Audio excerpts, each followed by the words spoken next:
Nós vamos, pela graça de Deus, meditar no capítulo 4 do Evangelho de João,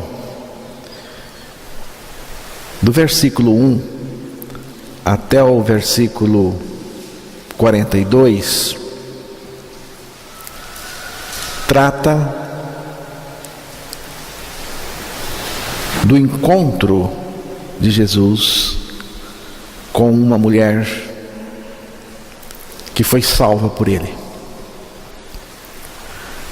Então, pelo menos até o versículo 42, está tratando disso, desse encontro de Jesus com essa mulher e dos desdobramentos. E nós vamos observar algumas coisas nesta manhã. O tema é água. Jesus trata da água, a água que Ele é em nós, no nosso interior, a água que nos satisfaz totalmente. Nós vamos começar lendo o versículo 14. Aquele, porém, que beber da água que eu lhe der, nunca mais terá sede. Pelo contrário, a água que eu lhe der será nele uma fonte a jorrar para a vida eterna. Que Deus revele a sua palavra aos nossos corações. Água é essencial para a vida. Não pode existir vida sem água, mas não significa que onde tem água tem vida, mas onde tem vida tem água. A palavra de Deus fala da criação de todas as coisas, mas ela não diz nada sobre a criação da água. Lá em Gênesis capítulo 1, versículo 1 e 2,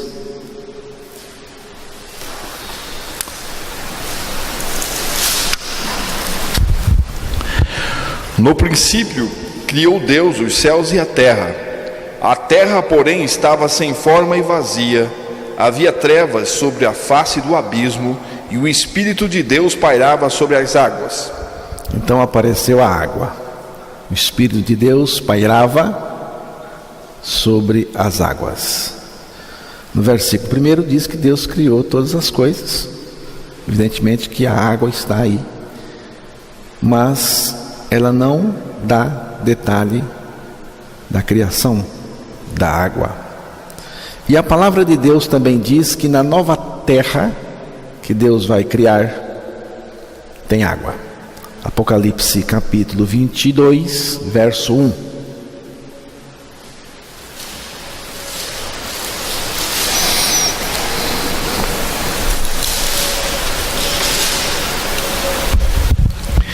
Então me mostrou o rio da água da vida, brilhante como o cristal, que sai do trono de Deus e do Cordeiro.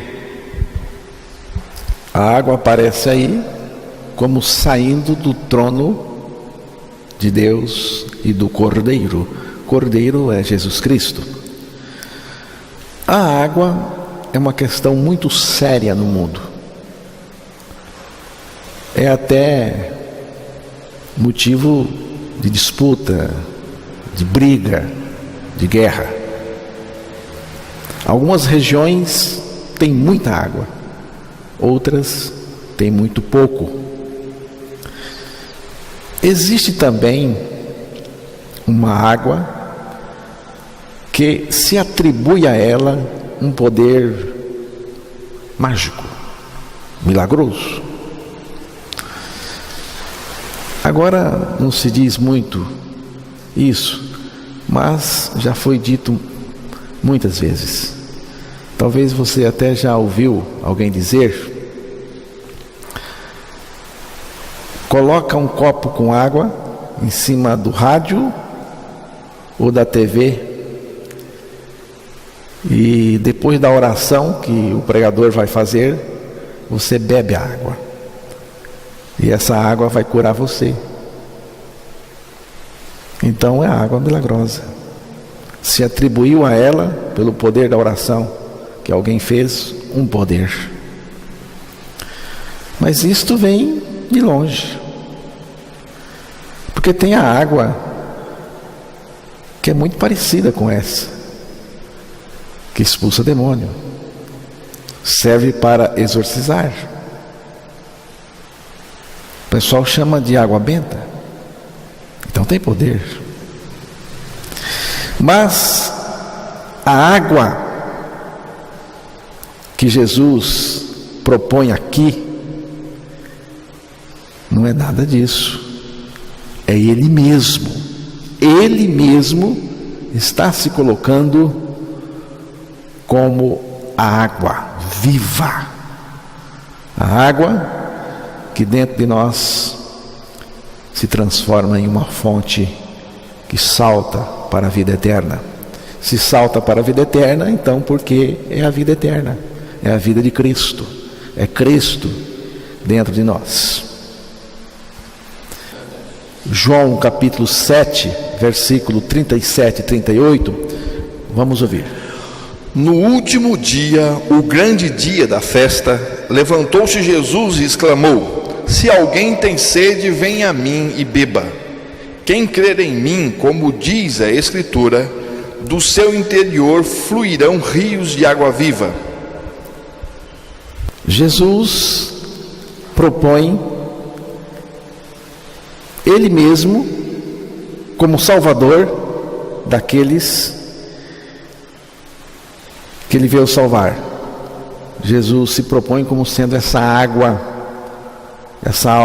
da salvação no interior das pessoas. Havia uma festa, a festa dos tabernáculos, festa judaica, uma festa de caráter religioso. Era uma festa muito importante em Israel e até hoje ainda é.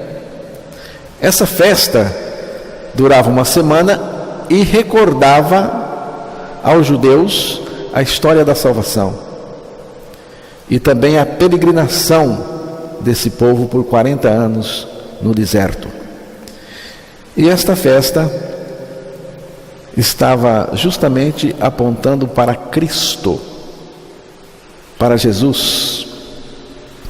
Mas os festeiros não perceberam que aquela festa estava apontando para Jesus e nem perceberam que Ele era Deus e que Ele estava ali como Salvador, como a água da vida, como a água que satisfaz. Então Jesus se coloca assim: se alguém tem sede, venha a mim e beba. Quem crê em mim, como diz a Escritura, rios de água viva correrão do seu interior. Não é beber de uma religião, de uma doutrina, de uma bênção. É beber dele mesmo, é beber de Cristo. É a presença de Cristo no nosso interior que nos satisfaz totalmente e perfeitamente. A vida de Cristo jorrando para dentro de nós e jorrando em abundância. João capítulo 10, versículo 10, ele mesmo fala dessa abundância, dessa vida. O ladrão vem somente para roubar, matar e destruir.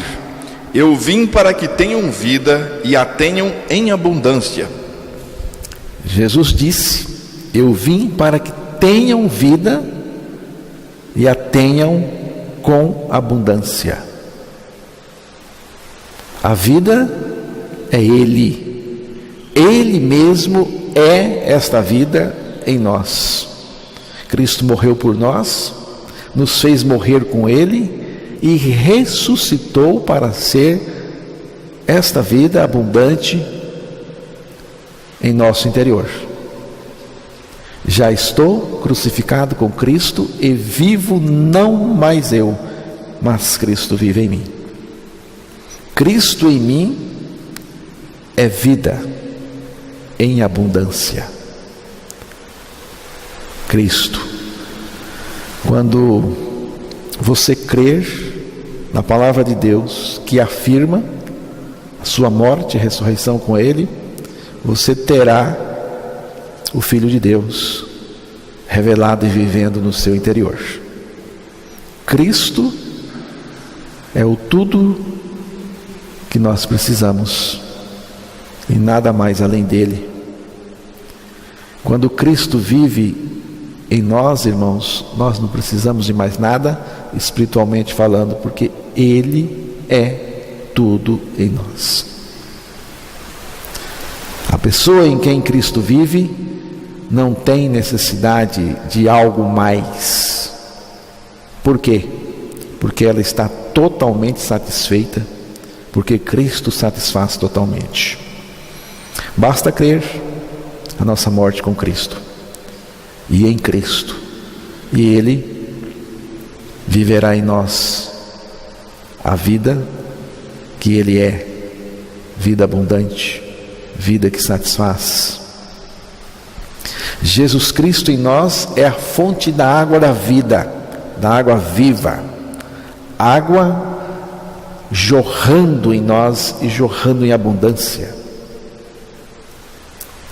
Essa água que jorra para dentro de nós em abundância é Ele mesmo, vivendo em nós a sua vida justa e santa e vida que satisfaz totalmente.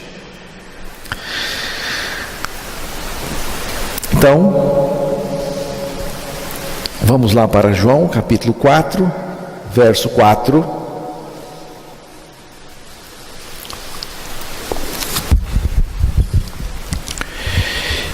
E era-lhe necessário atravessar a província de Samaria. Era necessário e era-lhe necessário atravessar a província de Samaria.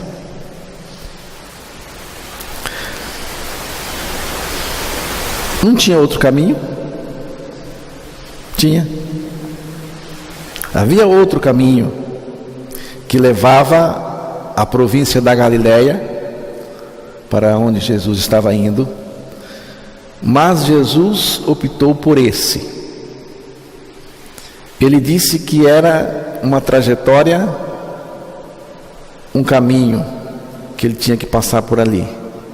Ele chegou a dizer que era-lhe necessário ir por ali, por aquele caminho.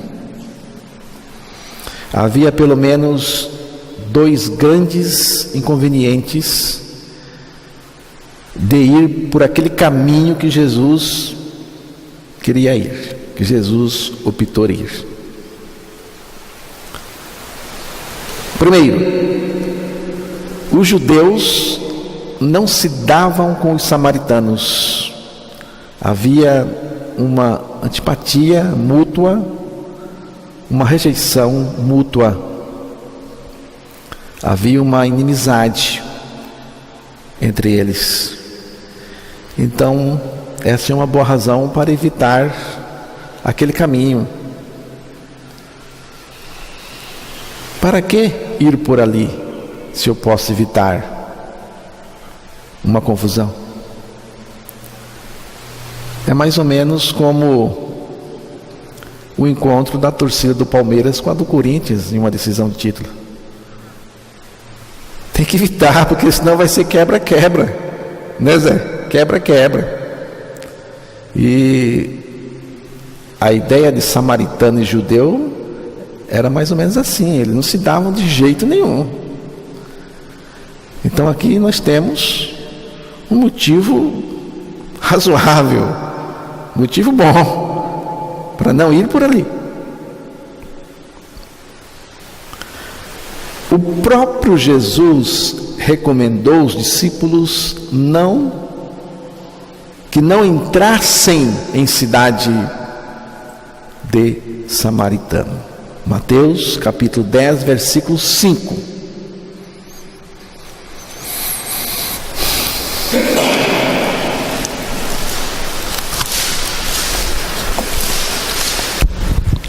A estes 12 enviou Jesus, dando-lhes as seguintes instruções: não tomeis rumo aos gentios, nem entreis em cidade de samaritanos. Aqui Jesus, no caminho que ele tomou, era um caminho que ia passar justamente na província de Samaria, ia passar por Samaria. Segundo motivo, era um caminho perigoso. O caminho que Jesus tomou era um caminho perigoso. Havia bandos de ladrões e assaltos seguidos de morte, eram comuns por aquele caminho ali. Então, temos aqui pelo menos duas razões para evitar aquele caminho. E tinha outro caminho, mas Jesus, firmemente, decididamente, ele diz: era-lhe necessário atravessar a província de Samaria. É necessário, eu tenho que passar por ali. Qual era a necessidade? Que necessidade era essa? Uma necessidade tão grande que Jesus: eu vou por aqui, ele disse, eu vou por aqui, pronto, eu tenho que passar, é uma necessidade para mim. Que necessidade era essa? Eu creio, irmãos, que era encontrar uma mulher rejeitada, discriminada, imoral, perdida, para salvar essa mulher e mudar a sua vida. Era uma mulher que ele queria salvar. Era um encontro que ele tinha com uma mulher sem que essa mulher soubesse, porque ele é Deus soberano. Era necessário. Quando Deus está atrás de alguém, ele vai pegar. Não adianta fugir. Quando Deus está perseguindo alguém, não adianta fugir dele. Como um rapaz certa vez respondeu a alguém que lhe fez uma pergunta sobre como que ele foi feito um crente em Jesus, um nascido de novo, a razão do amor dele por Jesus e da salvação dele. E ele então disse: corri dele o quanto pude, corri, fugi, e ele me perseguiu até me pegar, e me pegou. E eu criei a salvação assim, irmãos. É assim que eu criei a salvação. É um Deus que veio, e quando Ele está atrás, Ele busca, Ele pega. O Eduardo ontem me fez uma pergunta. Estávamos assistindo aquela série O Rei Davi, e ele me fez uma pergunta: por que Deus escolhe um e não escolhe o outro? Por que Deus escolheu Davi e não outro? Por que Deus escolheu Davi? Eu falei: filho, Ele escolheu Davi porque Ele quis escolher. E na salvação é a mesma coisa.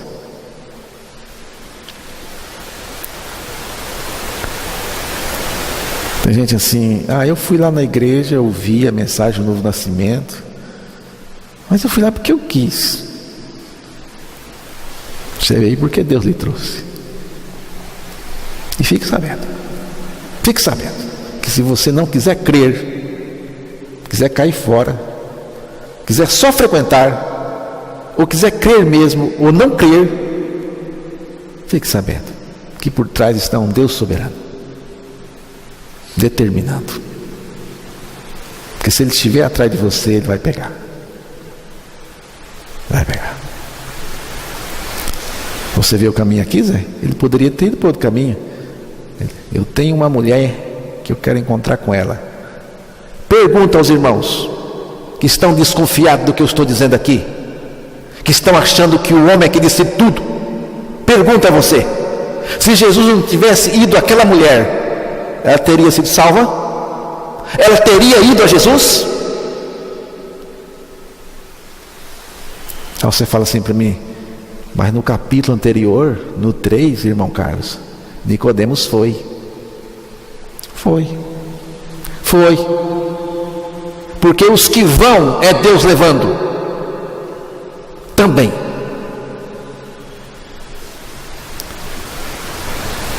A palavra diz que muitos virão,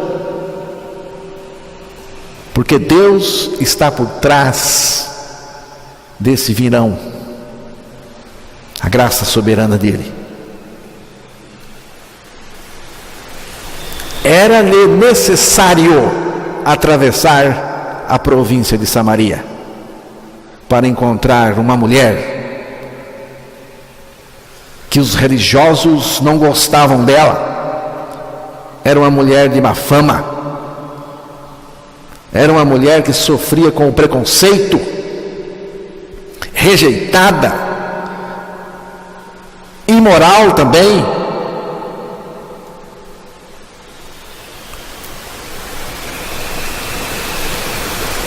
Uma mulher que estava insatisfeita totalmente. Uma mulher que não se sentia realizada. Ela estava insatisfeita. João 4, versículo 13. Veja aí. Afirmou-lhe Jesus: quem beber desta água tornará a ter sede. Quem beber desta água tornará a ter sede. É Jesus falando com a mulher. Ora, Jesus está falando aqui de uma carência. Jesus está dizendo aqui que essa mulher não estava satisfeita em seu interior. O ser humano é portador de uma insatisfação profunda, que não pode ser satisfeita por nada neste mundo. Nada satisfaz o ser humano. A pessoa começa a namorar, depois de um tempo descobre que está faltando algo. Casa, depois descobre que ainda continua faltando algo. Tem filhos, ainda continua faltando. Então ela faz cursos e mais cursos, e no final de cada curso ela descobre que algo está faltando. É sempre assim. Por isso que Jesus disse: quem beber desta água voltará a ter sede. Nada satisfaz, nada. Foi o que Jesus disse para um moço religioso e também rico. Lucas 18, versículo 22.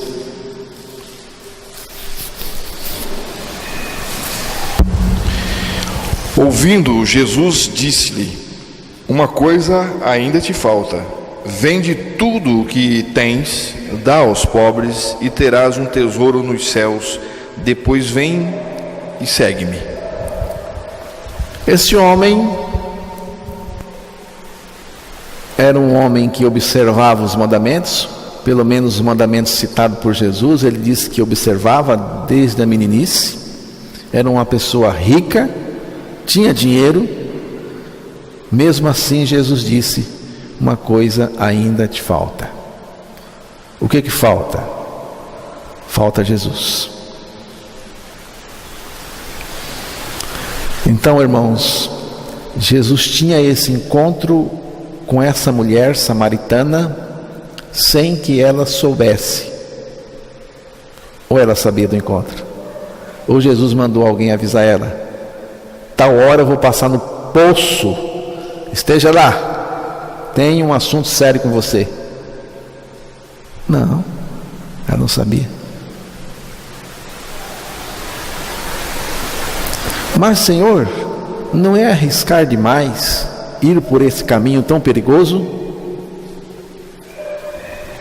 O risco tem, mas vale a pena arriscar. Afinal de contas, uma alma na avaliação de Jesus vale mais do que o mundo inteiro. João 4, versículos de 5 a 9.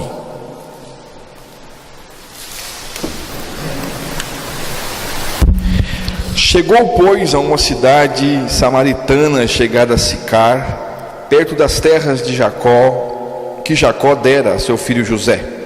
Estava ali a fonte de Jacó. Cansado da viagem, assentara-se Jesus junto à fonte por volta da hora sexta. Nisto veio uma mulher samaritana tirar água. Disse-lhe Jesus: dá-me de beber. Pois seus discípulos tinham ido à cidade para comprar alimentos. Então lhe disse a mulher samaritana: como, sendo tu judeu, pedes de beber a mim, que sou mulher samaritana? Porque os judeus não se dão com os samaritanos. Replicou-lhe Jesus: se conheceras o dom de Deus e quem é o que te pede, dá-me de beber, tu lhe pedirias e ele te daria água viva. Respondeu-lhe ela: Senhor, tu não tens com a que tirar, e o poço é fundo. Onde, pois, tem a água viva? És tu, porventura, maior do que Jacó, o nosso pai, que nos deu o poço, do qual ele mesmo bebeu, e bem assim seus filhos e seu gado? Afirmou-lhe Jesus: quem beber desta água tornará a ter sede. Aquele, porém, que beber da água que eu lhe der, nunca mais terá sede. Pelo contrário, a água que eu lhe der será nele fonte a jorrar para a vida eterna. Disse-lhe a mulher: Senhor, dá-me dessa água para que eu não mais tenha sede, nem precisa vir aqui buscá-la. Disse-lhe Jesus: vai, chama o teu marido e vem cá. E ao que lhe respondeu a mulher: não tenho marido. Replicou-lhe Jesus: bem disseste, não tenho marido, porque 5 maridos já tiveste, e este que agora tens não é teu marido. Isso disseste com verdade. Vamos considerar alguns pontos nessa conversa de Jesus com a mulher. A começar pelo horário. Meio-dia. Sol pino, como se diz, o sol estourando mamona, quente. As mulheres iam buscar água de manhã, cedinho, ou tardinha, bem na viração do dia, ou cedo ou à tarde, justamente por causa do calor. Mas essa mulher foi sozinha e numa hora inadequada. Foi sozinha e numa hora inadequada. Lá estava Jesus. E Jesus pede água para ela. Interessante. Aquele que é o dono de todas as águas pede água. A mulher acha esse pedido estranho e fica confusa. Pela leitura dá para se notar que ela achou o pedido estranho e ficou um pouco confusa. Primeiro, porque era um homem. Não era natural na cultura judaica um homem ficar conversando com mulher. Então, não era natural porque era um homem. Segundo, era um judeu. Era um judeu. E ela era samaritana. Pior ainda. Terceiro, um local isolado.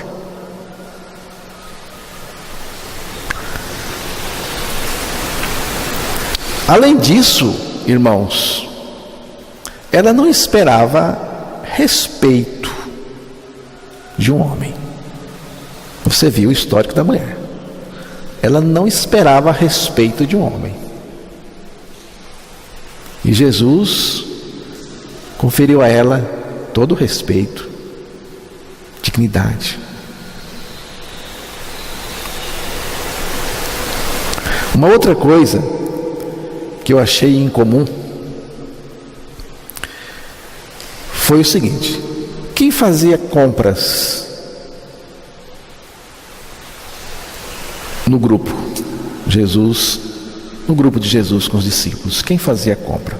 Se você é uma pessoa que lê a palavra, você vai saber que quem fazia compra era Judas Iscariotes. Judas Iscariotes era uma espécie de tesoureiro. Ele era sabidinho. Jesus deixou com ele. Ele ficava com a bolsa, com o dinheiro. Quem fazia a compra era Judas. Quando precisava fazer compra, Judas ia comprar para o grupo todo. Dessa vez foi todo mundo. Você viu no texto que os discípulos todos foram fazer compra. Jesus mandou todo mundo. Hoje eu quero ficar sozinho. Vão todos.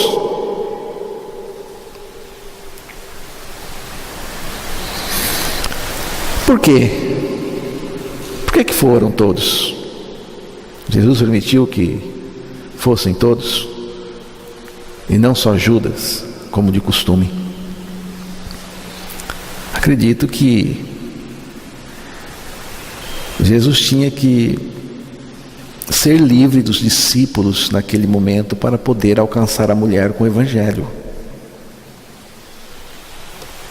O quadro era o seguinte: era uma mulher samaritana. Samaritano já não se dá com judeu. Além disso, ela já tinha passado por vários maridos, e o marido que ela tinha naquele momento não era dela. Então Jesus diz aos discípulos, o texto não diz abertamente, né? Mas essa é a ideia: vão às compras. Eu preciso ficar sozinho. Vocês vão só me atrapalhar aqui. Se ficassem, iam atrapalhar com o preconceito. Preconceito. E o preconceito religioso é terrível. Terrível. Quanto preconceito. O preconceito religioso mata. Há muito preconceito, irmãos.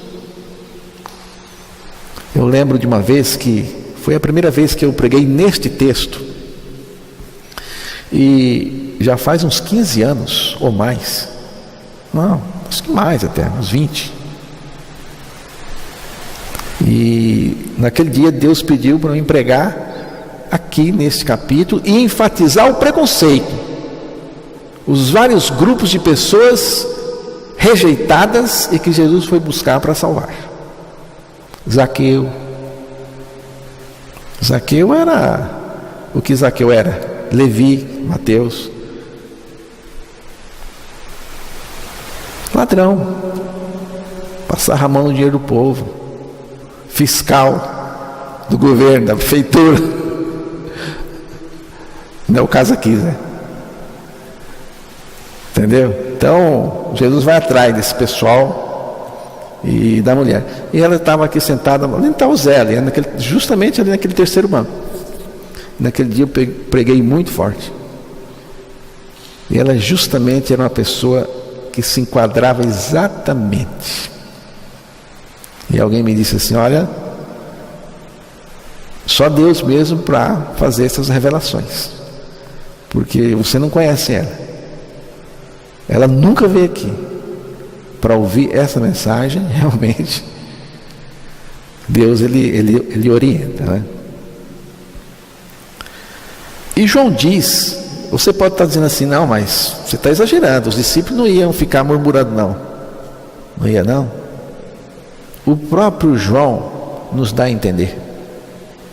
João diz que quando eles voltaram e viram Jesus conversando com a mulher, eles se admiraram. Veja no versículo 27.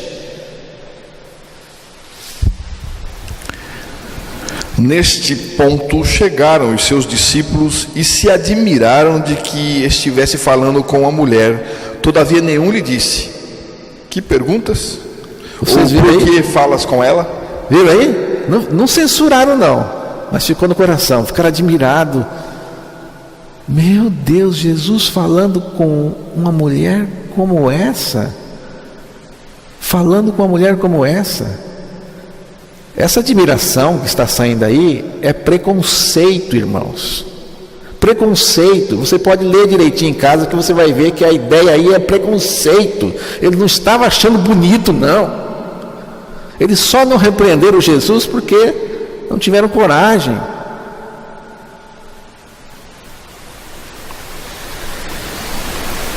Agora,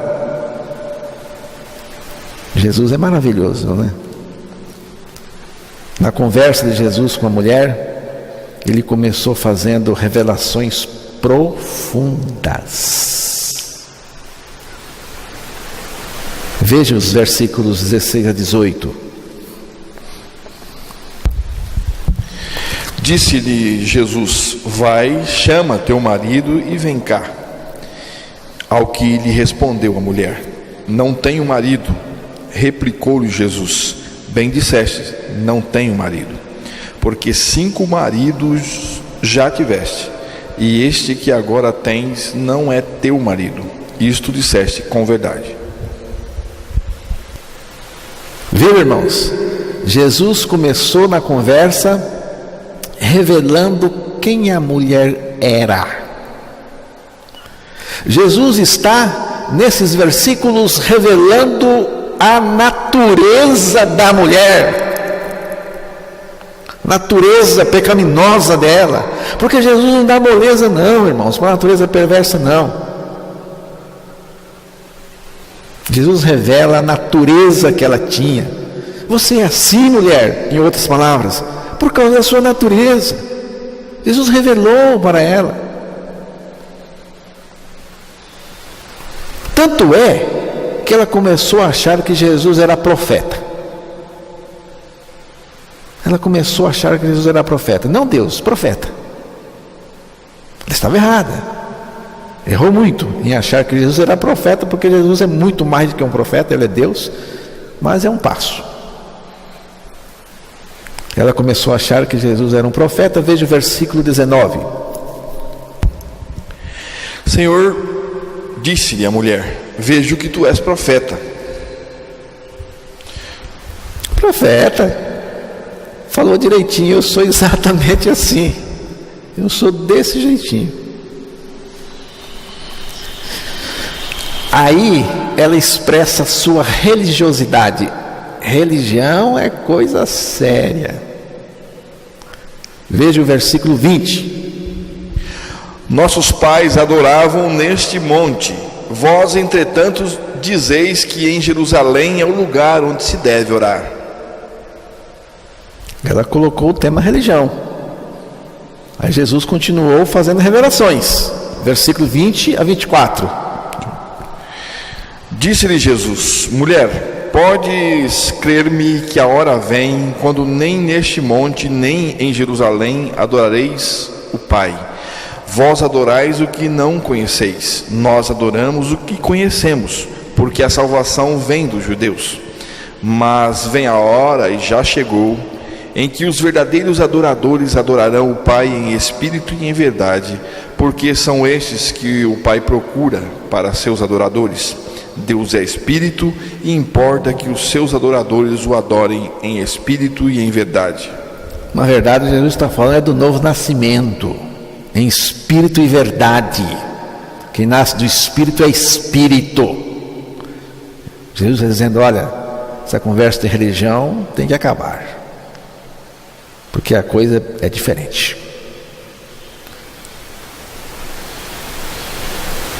Aí a conversa chega num ponto em que Jesus desejava que chegasse. Ele estava levando para este ponto. Versículo 25 e 26. Eu sei, respondeu a mulher, que há de vir o Messias, chamado Cristo. Quando ele vier, nos anunciará todas as coisas. Disse-lhe Jesus: eu o sou, eu que falo contigo. Que maravilha, hein, irmãos? A mulher disse assim: olha, eu sei que vai vir o Cristo. Cristo é Deus, o Cristo. E quando ele vier, aí Jesus faz uma revelação grandiosa, a revelação que todos nós precisamos, e tem que ser no nosso interior, hein? Ele diz assim: eu sou o Cristo. Jesus se revela à mulher: eu sou o Cristo. O que significa esta revelação? Eu sou o Cristo. 1 João capítulo 5, verso 1. Todo aquele que crê que Jesus é o Cristo é nascido de Deus, e todo aquele que ama ao que o gerou também ama o que dele é nascido. Aí diz que todo aquele que crê que Jesus é o Cristo é o quê? Quem crê que Jesus é o Cristo é o quê? Nascido de Deus, nascido de novo. Então significa que Jesus Cristo é aquele que veio para regenerar, para renascer a pessoa, e renascer a pessoa mediante a morte dele na cruz, a nossa morte com ele, onde a nossa velha natureza, nosso velho homem morre, e pela nossa ressurreição juntamente com ele, porque pela nossa ressurreição juntamente com ele nós ganhamos a vida dele, renascemos com a vida dele, e ele mesmo vem viver em nós a vida dele, que é vida justa e vida santa. Então, irmãos Zé Rabelo, eu estou crucificado com Cristo, vivo não mais eu, quem é que vive em mim? Não é Cristo? Esta é a revelação que nós precisamos, a revelação do Cristo regenerador, do Cristo que na cruz nos atraiu, nos fez morrer lá no corpo que ele se encarnou. Com Cristo nós morremos, e agora Cristo ressuscitou, Jesus Cristo ressuscitou, Ele vive em nós, Cristo vive em mim, a vida dele. Foi o que Jesus revelou para a mulher, foi também o que aconteceu. A gente nasce de novo através da nossa morte e ressurreição com Cristo. Irmãos, isto mudou a mulher, mudou a mulher. Versículo 28, João 4. Quanto à mulher, deixou o seu cântaro, foi à cidade e disse àqueles homens: vinde comigo e vede um homem que me disse tudo quanto eu tenho feito. Será este porventura o Cristo? Saíram, pois, da cidade e vieram ter com ele. Irmãos, depois dessa revelação de Cristo, a mulher deixou o cântaro, largou para lá. Você tem alguma coisa para deixar? Quando Deus revela para você quem Ele é, você vai deixar o seu cântaro. O que é o seu cântaro? Pode ser sua religião, pode ser suas tradições, pode ser o seu preconceito, pode ser sua opinião. Eu penso assim. Você tem que deixar. Ela deixou tudo e correu, e já correu pregando. Porventura este o Cristo? Aí a expressão no original é bem mais afirmativa, não é duvidosa não. É como se ela estivesse mesmo afirmando: é o Cristo, acabou de revelar-se a mim, e eu também já fui salva, e já estou pregando também.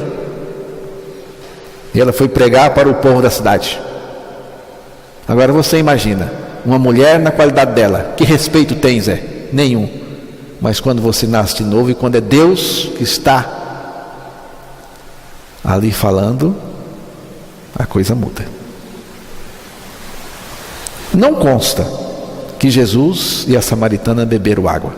Jesus pediu água e ela foi buscar água, mas em nenhum lugar diz que eles beberam água, aquela do poço.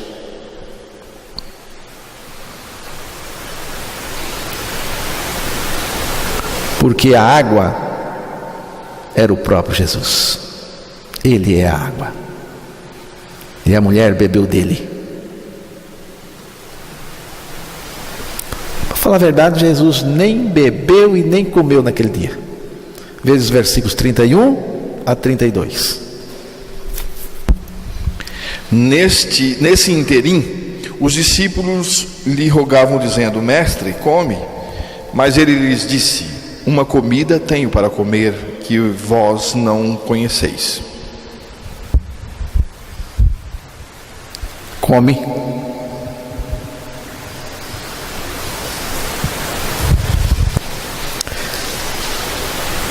Daqui um pouquinho eu comento um pouquinho sobre isso aí, só para a gente correr um pouquinho. Então, irmãos, ela deixou o cântaro.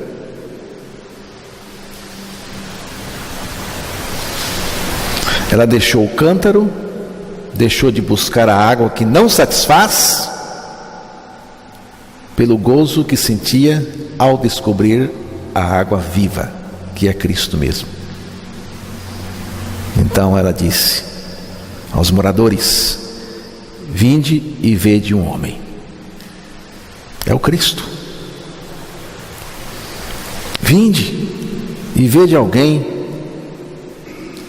que não me condenou, mas me salvou. Em outras palavras, né? Alguém que não me criticou, mas me perdoou. Alguém que revelou a mim o que eu era, que revelou a minha velha natureza. Alguém que não ficou me enganando com religião, não. Porque quando as pessoas entram aqui, a gente tem que dizer o que ela é. Você é a velha natureza, tem que trocar. Jesus não enganou, não. Vem ver alguém que disse quem eu sou, revelou tudo. Quando bebemos da água viva, essa água se transforma dentro de nós em uma fonte de água abundante, a água de Deus que jorra para a vida eterna. Tem um cântico, irmãos, é muito bonito. Eu tenho sede de água viva. Sede de água viva. Eu tenho sede de água viva em meu ser. Eu tenho sede de água viva. Eu tenho sede de água viva no meu ser. Nós temos que ter essa mesma sede. Sede por Jesus. Eu tenho sede de água viva. Sede de água viva. eu tenho sede de água viva em meu ser. Eu tenho sede de água viva. Eu tenho sede de água viva em meu ser. Irmãos, a dificuldade de uma pessoa não é crer que Jesus é um profeta. Ela até achou que era. Não é entender que Jesus é um grande mestre, até o mestre dos mestres. Nada disso não, irmãos. A grande dificuldade do ser humano é com Cristo, com a pessoa de Cristo que foi revelada, com o Cristo que veio para crucificar o pecador, depois ressuscitar para viver nesse ser humano que morreu e ressuscitou com ele. Os discípulos ainda estavam encharcados com as coisas terrenas.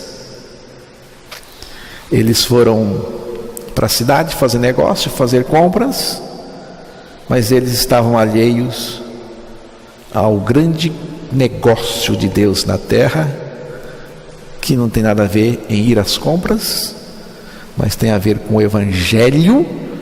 Por isso que eles disseram para Jesus: come um pouco. O senhor não comeu nada? Jesus estava envolvido com o Evangelho, com a revelação de quem Ele é, com o anúncio do Evangelho para que as pessoas fossem salvas por Ele. Ele dá uma resposta aos discípulos que parece ser uma resposta mal criada. Veja bem ligeirinho aí, Emerson. É o 32 ao 34 de João 4. Mas ele lhes disse: uma comida tenho para comer, mas vós não conheceis. Diziam então os discípulos uns aos outros: ter-lhe-ia porventura alguém trazido o que comer? Disse-lhe Jesus: a minha comida consiste em fazer a vontade daquele que me enviou e a realizar a sua obra. Não dizeis vós que ainda há 4 meses até a ceifa?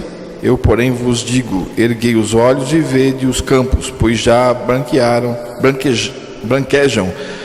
para a ceifa.